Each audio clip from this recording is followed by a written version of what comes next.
2023 онд Монгол улс Британи Хамтлагааны нэгдсэн хаан тулсын хооронд дипломат харилцаа тогтоосны 60 жилийн тохиож буй холбогдуулан Элчин сайдын яам Британи Монголчуудын холбоо студиогийн хамтран HV 7 хоног төтмийн оюун дүгэршгүй подкастыг та сонсож байна.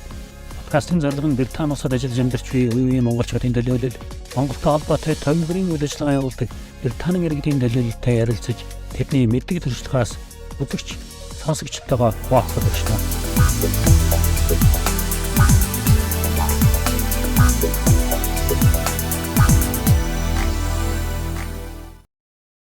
Өнөөдрийн дугаартаа Их Британид 35 жил үйл ажиллагаа явуулсан Түвдийн Сангийн захирал Пунцаг Ваанжил ахыг оролцуулж байна. Thank you very much for agreeing for this interview. And then you have been for London for how long?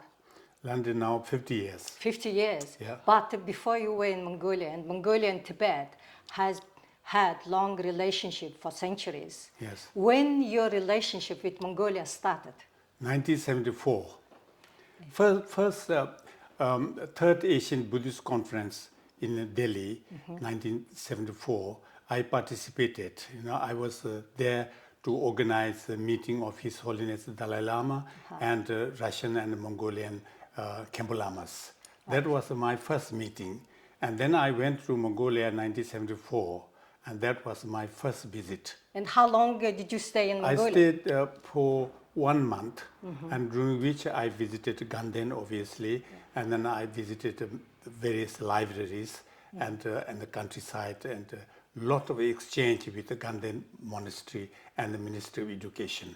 Yes, that was the time we did discuss in future Tibetans should be get a sponsorship in Mongolia to study the Mongolian or Russian language, and the Mongolians should go to India to study Tibet language and Buddhism.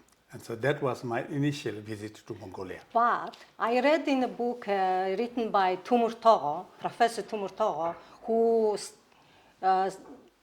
taught in Nehru University, and you knew him at that time as well. Yeah. Well, I was in the Jawaharlal Nehru University. I was a research assistant in Professor Tumur Togo was their visiting professor. So he was teaching Mongolian language, and I was one of the 3 students learning Tibetan language. So we initially became teacher and a student. Then later on, we became very good friends. We knew each other, and he introduced me to many officers in the Mongolian embassy and the Russian officers. So that was my first connection before going to Mongolia.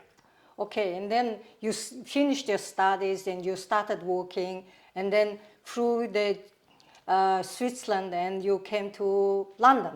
Yeah, well, then, no, it was like this. Then immediately after I graduated from university, I was appointed as assistant director Dalai Lama's library in Dharamsala. And then at that time, I expressed my desire to re-establish Buddhism with His Holiness. And then later on, I said I would like to go to Mongolia. And His Holiness said that was a very good idea. So that's how I started. And I returned to India. I reported my visit and all the things to His Holiness. Then I came to London. I settled down in London then. And then in 1985, you established Tibet Foundation. Yes, before that, then His Holiness asked me to be his representative in Europe. And I opened the Tibet office in London for the first time. I worked there for 6 years. And 1985, then I established Tibet Foundation as a UK registered charity helping, development in social and education. Oh, that was great start. And then, but when before leaving India, your teacher told you, you have to go and come back when you help to others. That's right. And that was original. When I first left Tibet in 1958, I went to see my master teacher, and I said, should I go or not? And he said, well, go, and don't come back until you are able to help others. Yeah. And so when I left Tibet office, resigned from Tibet office, then I was thinking what I should do. I used to be monk, and Yes. I'm a disrobed, So I feel a bit sorry about that. And then I said, okay, my teacher said this thing, now I should do something which is helpful to others. Then I thought that's what the reason Tibet Foundation is called Getza. You know. But from 85 to 92, you were only helping for Tibetans. And then in 92, you established Buddhism in Mongolia program. Yeah, well, 1985, initially our job is helping Tibetans in India and Nepal. And then 1991, I went to Mongolia, and His Holiness was also there. And then His Holiness said, oh, you should help Mongolians to revive their desire to revive their Buddhist tradition. So I come back, and we had a meeting with our trustees, and then we decided. Initially, I tried to open a Mongolian foundation. Oh, okay. You know, but I could not find the Mongolians to take responsibility. But at that time, there were very few Mongolians in England or even in London. There are a number of Mongolians here, but they are not interested to social work. They are more interested to lead their life. Okay. So then we changed it into Buddhism in Mongolia as a part of Tibet Foundation program.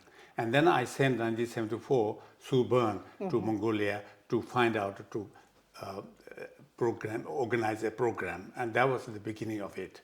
Then in Buddhism in Mongolia program wanted to last for 15 years, but it lasted for 17. And during that time, what did you do? Well, initially our work was really helping to rebuild the monastery, restock the library. We brought lots of books from India to Mongolia. We published Tibetan books and also we translated lots of Tibetan texts into Mongolian language, and also we helped students to study Tibetan language and Buddhism. So that was our initial work, and then slowly we started helping to educate, and then they said, please send lamas to teach, Tibetan lamas to teach in Mongolia, and Tibetan teachers. So we said we can help that, but ultimately Mongolians have to become themselves a teacher to teach. Sure. And that was the reason Tibetans kept our religion intact. Mongolia, unfortunately, always depended on other languages. So there was a discussion. So, but we brought a Tibetan monk to teach in the university. We brought a Tibetan teacher to teach in the university of language, 2 of them. And then we sent 4 Mongolian monks and 3 Mongolian nuns to study in Mongolia. That was the beginning of it.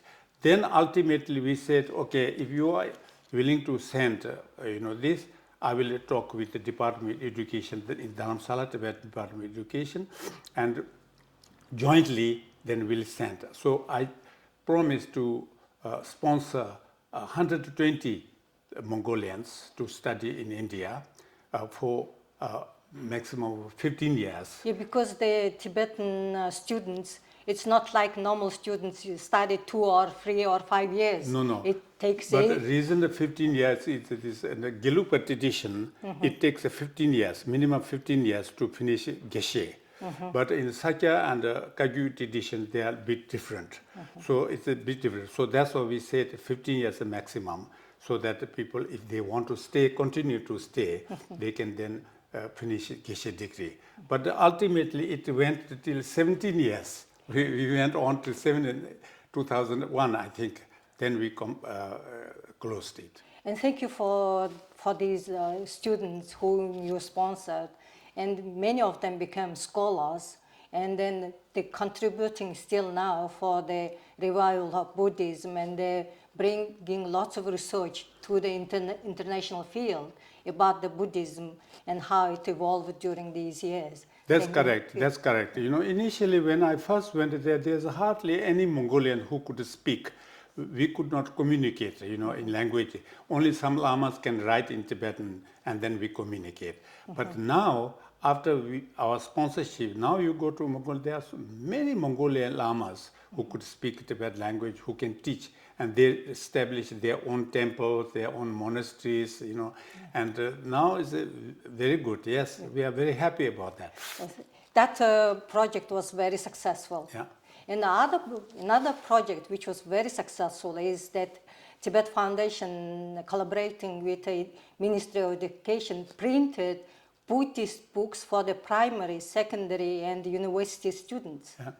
Well, that was, at the beginning we said in Mongolia when we visited, there's a lot of schools who are interested to learn, but because of the Soviet time, the constitution, you are not allowed to teach religion in the schools and universities. So we must find some way of doing that. We had lots of discussion with the Ministry of Education. Finally, we made this as a traditional wisdom rather than a religion, and then we published this thing. And it took a long time, lots of like Lobsang Singh, Professor Choma, they were involved, and from India side, Jedung Tenzi, His Holiness appointed another scholar from Tibetan, and we worked jointly for a number of years.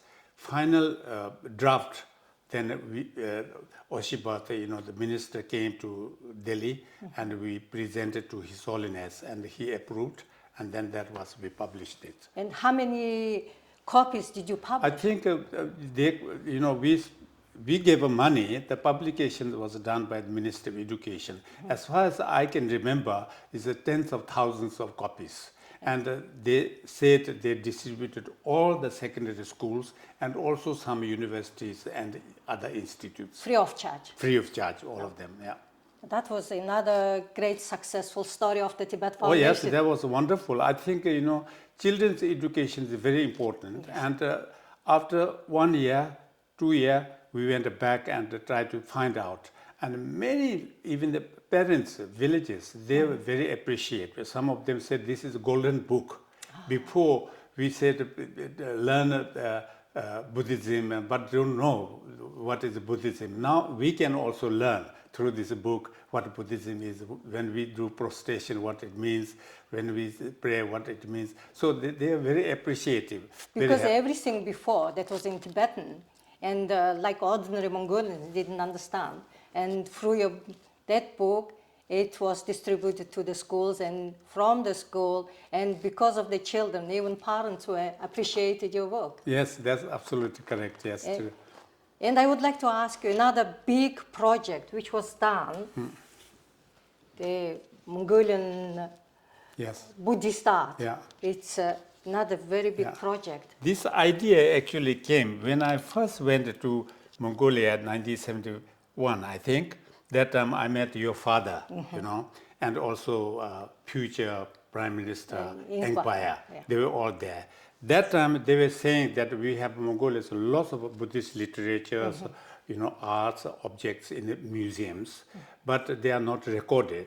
So many, people, they steal it, they buy it, they take it abroad. So we need a catalog of it. Yeah. That was, even that time we discussed, but for a number of years we were not able to do that because of funding. It cost lots of money. And finally, then we decided, we had the money and we decided to publish this.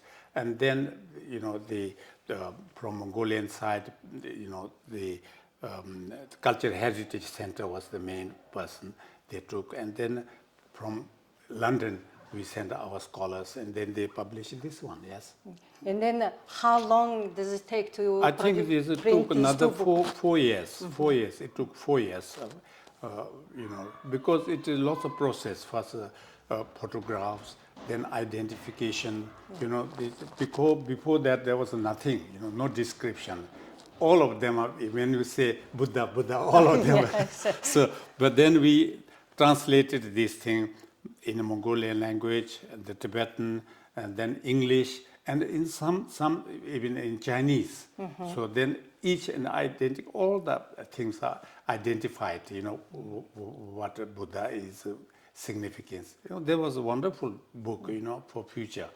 It was much appreciated. Even once in that film, this School of Oriental African Studies, they said they saw this. Oh, God, this is wonderful. This is really great record, for future students. Even in London, they said this is a good record to study. And this shows that Mongolia has a very enormous heritage of Buddhist art. And then there is already recorded, and we know that we have it. Because usually in a normal society, we say we don't know. There is nobody cataloged them. And it was just everything go by orally. And then initially, the cultural heritage appealed us to sponsor, I think, 7 different projects. And one of this is all tankas and paintings, not statues. Yeah. That was number 1. Number 2 is all the statues, objects, like stupas and these things. And the 3rd and 4th, others are not related to Buddhism, but like camels, the camel shelters, like that. So we are able to publish only first one. Okay. And unfortunately, the second one, we said we will publish, statues and this. But, unfortunately, we were not able to do that. Maybe someone else will continue. I hope someone else will be able to do that, yes. And then all this, your work has been made, film, documentary, The Blue Scarf. Yeah. During those films, how many times did you go to Mongolia? Well, actually in Mongolia, initially, first 1971, and for next 10 years, sometimes I went twice, because every time I go to Tibet in, China, from Beijing, it's very near, so they go to Mongolia as well. And altogether, I must have gone to at least 20 times to Mongolia. But the Blue Scarf, we decided to go to record, initially to record all the Buddhist revival projects in Mongolia. And that's why we went to so many South Gobi deserts, bicycle, so many different places to record, what it is. And in the meantime, you could see in the film itself, and maybe you will be able to show some of these things. We have recorded quite a good program. And other project that you have done, Buddhism in Mongolia program, you brought Tumenech folklore group to Europe. I think in 1992, we first invited Kembalam Chöjams to London. And because here in the UK, in the West, many people know Tibet, but they don't know Mongolia. They know only Genghis Khan. Yes, some heard the Genghis Khan, apart from they don't know. So unless people are made aware of richness of Mongolian culture, richness of Buddhist heritage in Mongolia, nobody is going to support us, because we are a charity organization, we depend on donations, That's why initially our job is to propagate, to publicize, Mongolia. And so that's why Kembalam Chöjans we brought. And also in Mongolia itself, many young people, they don't regard Buddhism very important, They regard, America, this West. But to show them that even the Western people are taking great interest in Buddhism, and they are taking interest. So we have already, Mongolia had this thing, why not we revive? So that's why we brought the Kembalam Chöjans. We took to different Buddhist centers in the UK, and so he went back with these films. He gave a talk on the television, showed this thing. So that was this. And then immediately after that, we brought the Tumek. I think the first Tumek was 1973, I think. No, they arrived the first time in 1994. 1994. I think 1990. In 1994 they arrived, and then I was a translator for them. And then they... Was that the Dalai Lama's teaching was there, this Humi singer sang to His Holiness. Do you remember that? Oh, I don't remember that, but No, that must be second time. Oh, yeah. You must be second time. First time was when His Holiness was teaching in the Wembley, we organized, and there was this Chamba, the son of the Humi singer. He sang. His Holiness appreciated so much. Such a small boy, such a voice. Yeah. So we brought them here, and then took different countries, publicized, and lots of talk I gave, publicized how much they suffered during the Soviet time, and now they are willing to revive. Yes, that's right. And then after that they have been here, and then more Mongolian culture was introduced to the UK or the European countries. Yes, I think so, yes.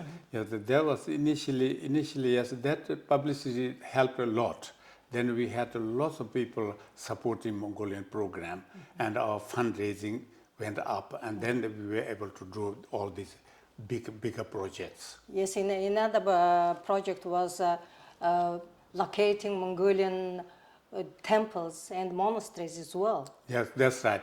Then after that, initially Mongolian temples, these things we did.